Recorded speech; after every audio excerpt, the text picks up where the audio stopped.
මම ෆර්ගැන්ඩෝ ඔතනින් වාඩි වෙන්න. ඔයාගේ දවසේ අවසාන භාගය ගෙවන්න මාත් එක්ක එකතු වෙච්ච එක නම් ගොඩක් හොඳයි. බොමුද උණු කෝපි කෝප්පයක්. ගොඩක් අය මම මේ කරන වැඩේට හොඳ කියලා තිබ්බා. සමහරු විවේචනය කරලා තිබ්බා. ඒක තමයි මේ සමාජ මාධ්‍යයේ තියෙන විශේෂත්වය. ඕනි කෙනෙක්ට ඕනි දෙයක් කීමේ නිදහස තියෙනවා. දන්නවද? මේ සමාජයේ ඔහොම නිදහස සමහර මිනිස්සුන්ගෙන් නැති වෙලා ගිය මොහොතවල් අනන්තයි. ඔව්. එච්චරට තරුණුයි මේ සමාජය. ඒ ජීවත් වෙන්න තිබ්බ අයිතීන් උදුරගත්ත තැන් ගැන තමයි අපි මේ කතා කරන්න එකතු වෙන්නේ. එහෙනම් ඔයා සුවසේ වාඩි වෙලා ඉන්න. මං ඔයාට කියන්න තවත් දරුණු නොසිතූ ලෙස සිදුවෙච්ච ඝාතනයක් ගැන. ඔව්, මේක ගැන නම් ඔයාට අනිවාර්යෙන්ම කියන්න ඕනි. එහෙනම් පටන් ගමු අද. කොයිකටත් කියලා අපි ගෙදර ඉඳලා නම් අහන්නේ ගෙදර දොරේ අගුල දාලාද කියලා ආයෙමත් ගිහලා බලලමුද? මොකද මේක හද්දී ඔයාට මගේ කතාවට අවධානය යන්නේ. මේ සමාජ වෙන දේවලුත් එක්ක තනියෙන් ඉඳලා අවධානය මට හම්බුනාට පස්සේ මොනව වේද කියලා කවුද දන්නේ? සබ්ස්ක්‍රයිබ් කරන්න. එහෙනම් පටන් ගමු අදත්. ඇඟිලි සලකුණු.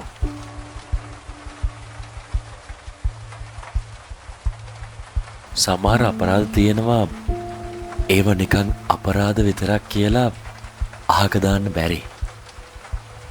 මොකද ඒව අපේ නින්ද නැති කරන මොහොතවල් අනන්තයි. එච්චරට ම්ලේච්චයි. ඒ වගේම එකක් ගැන තමයි අදත් කතා වෙන්න හදන්නේ මම. මේක සිදුවෙන්නේ 1922 මාර්තු වල ජර්මනියේ. නගරවලින් ඈත් වෙච්ච පුංචි හරිනම ලස්සන ගමක තමයි මේක සිදුවෙන්නේ. තව දෙයක්. ඒක වෙන්නෙත් ගොවි පොලක. ඒ ගම්වල මිනිස්සු හරියට සත්තු ගහකොළ එක ජීවත් වෙන මිනිස්සුනේ. ඉතින් ඒගොල්ලෝ ගොවි පොළවල් කරනවා. ඔව්, මේ ගොවි පොලේ නම හින්ට කැයිෆෙක්. හරිම අමුතුයි මටත් ඒක කියව ගන්න. දන්නවද? මේ ගොවි පොළ වටපිටාවේ කවුරුත්ම නැති තරම්. ඒවා හුඟක් විශාල ප්‍රදේශනේ. එක කොනක ඉඳලා අනිත් කොනට හුවක් කිව්වත් ඇහෙන්නේ නැති තරම්. කතා කරන්න අසල්වාසියෙක්වත් නැහැ. එක අතකින් හරිම සාමකාමී ඇති නේද? මොකද මිනිස්සු නැති නාගරික ශබ්ද වලින් මිදුන හරිම ලස්සන පැති නෙමේ. හැබැයි මේ ලස්සන සුන්දරත්වයේ වෙනසිලා යන්න ගියේ බොහොම පොඩි කාලයයි. ලස්සන වෙන්න නිශ්ශබ්ද වෙන්න මේ නිශ්ශබ්දතාවය ඇතුලෙන් හරිම අමුතු ගුප්ත මූසලකමක් එනවා. හා නැද්ද? ඒකනේ ගොඩක් අය කොළඹට උනත් කැමති.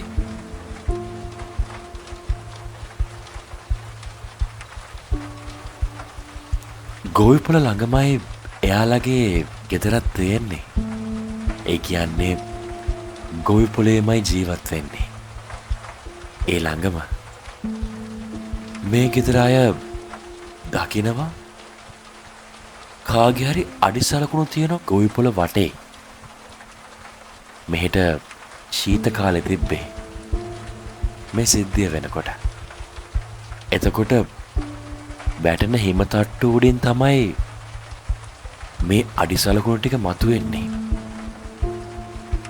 හැබැයි පොඩි විශේෂත්වයක් තියෙනවා. මේ අඩිසලකුණු සියල්ල තියෙන්නේ ගෙදරට හෝ ගොවිපොළට එන විදිහට. ඒත් කවුරුත් යනවා පේන්නේ නැහැ. එන පාරක් විතරයි තියෙන්නේ. හුඟක් අය කලබල වුණා ගෙදර. ගෙදර ඉන්න හැමෝම වගේ මේ සිද්ධියට කලබල වුණා. මොකද එයාලා ශීත කාලයට ඇතුළෙමයි හිටියේ. කවුරුත් වැඩි එළියට ගියේ නැහැ.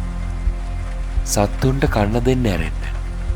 ඒක නිසා අඩිපාරවල් දැක්කාම මෙයාලා හිතන්න ගත්තා කාගේද මේ අඩිසලකුණු කියලා. අනික ඒ අඩිපාරවල් එකක්වත් ගෙදර අයගේ සෙරප්පු වලටවත් ගෙදර අයගේ කකුල් වල හැඩයටවත් ගැලපුණේ නැහැ. කවුද මේ එන්නේ යන්නේ ගොවිපොළට? මේක ලොකු ප්‍රශ්නයක් වුණා. ගොවිපොළේ අය කරේ මේ සිද්ධියත් එක්ක හුඟක් විමසිල්ලෙන් ජීවත් වෙන්න ගත්තා. මොකද හොර රහසම කවුරු හරි එනවා යනවා වගේ. තමන්ගේ ගෙදරට එහෙම වුණාම ඔයා හුස්ම ගන්නෙත් විමසිල්ලෙන්. ඔව්. දවස් ගෙවෙනවත් එක්ක මෙයාලට ඒක හරිම අමුතු දෙයක් වෙන්න ගත්තා. ඒ වගේම අඩි විතරක් නෙමෙයි හරිම අමුතු දේවල් මේ ගොවිපොළෙත් වෙන්න ගත්තා. ගෙදර ඇතුළෙත් වුණා. හරියට නිකන් දොරේ තිබ්බ යතුර එකපාරට යතුරු කැරල්ල පිටින්ම නැති වෙනවලු. ආයෙත් තිබේම තැන් වලින් මතුවෙනවලු. ඒක විතරක් නෙමෙයි. මෙයාලා නිදියන් එද්දී ගෙදර තියෙන සොල් දොරේ කවුරු හරි ඇවිදිනවා වගේ දැනෙනවලු. බලන්න ගියාම කවුරුත් ඇත්තෙත් නැහැ. තව දෙයක්. සමහර දවස්වලට මෙයාලා ගෙදර තිබිලා පත්තර අහුවෙනවලු. හැබැයි ඒ පත්තර මේ ගෙදරට කවුරුත් ගෙනල්ලත් නැහැලු. එච්චරට සීත කාලේ තියෙද්දී කවුදනේ ගිහිල්ලා පත්තර අරගෙන එන්නේ? දැන් නම් නිකන් හරියට කවුරු හරි ගෙදර ජීවත් වෙනවා. හැබැයි ගෙදර අය දන්නේ නැහැ කවුද කියලා.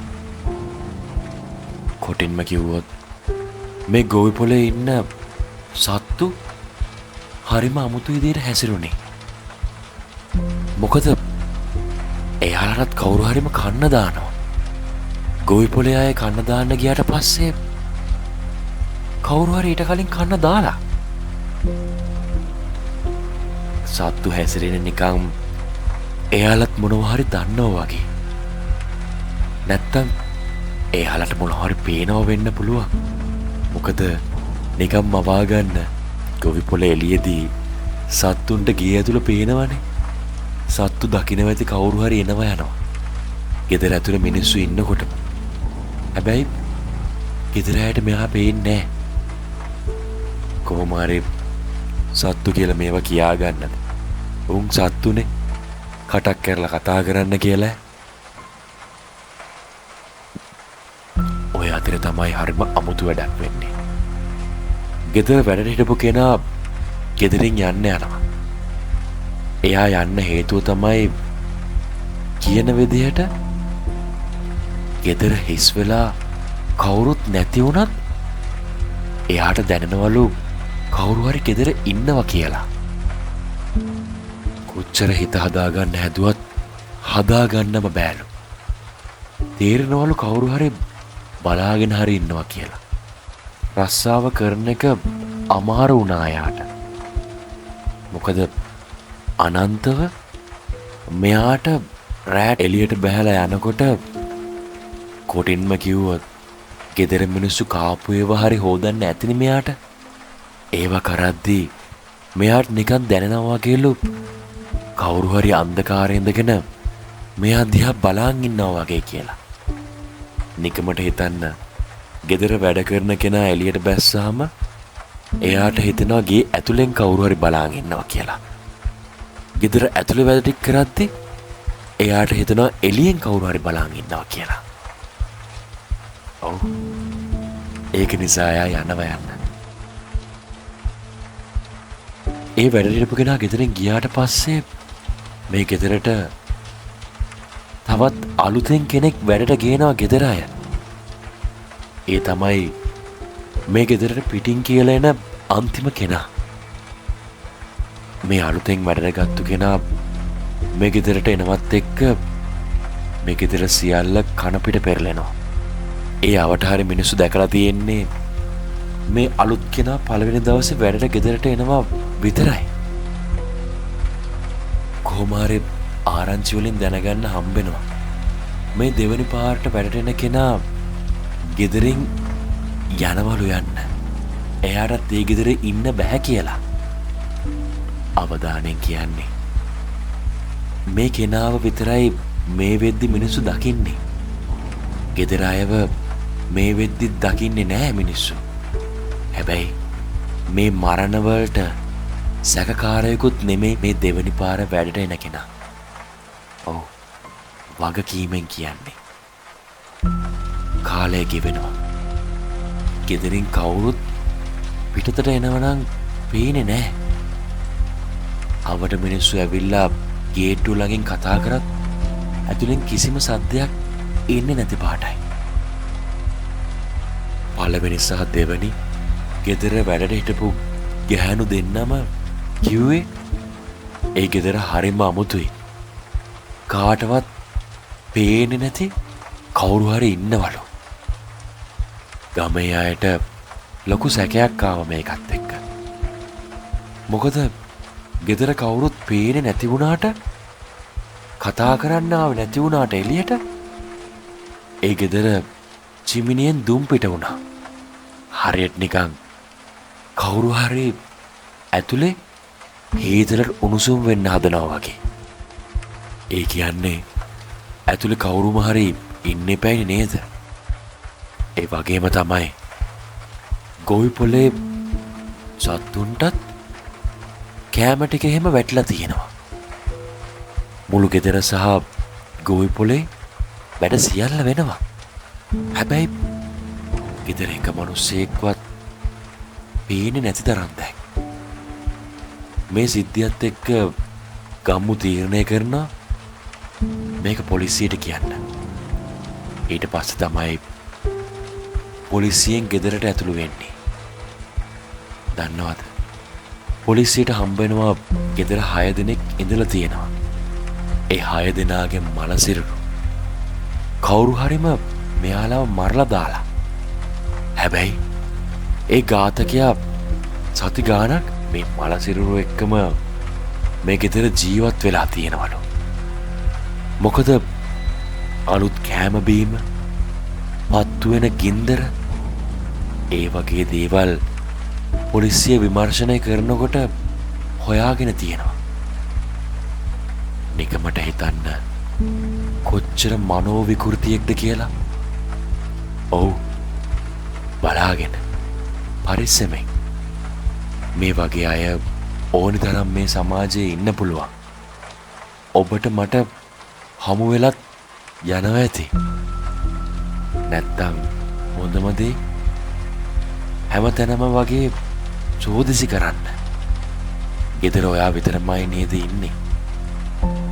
ඒක තහවුරු කරගන්න.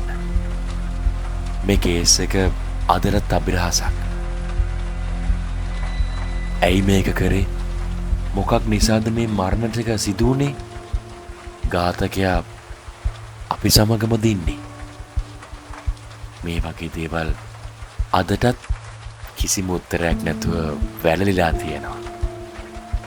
ඉතින් හින්ට කේෆෙක් කේස් එකත් නොයිසුදුණු කේස් එකක් විදියට අන්තර්ජාලයට එකතු වෙනවා. මේ මුළු ලෝකෙම මේක ගැන කතා වෙනවා. එහෙනම් ලංකාවේ අපි අපේ නියෝජනය පෙන්නමු නේද? මේ කේස් එක තේරෙන විදියට ඔයාලා ක්‍රැක් කරලා කමෙන්ට් සෙක්ෂන් එකේ දාන්න.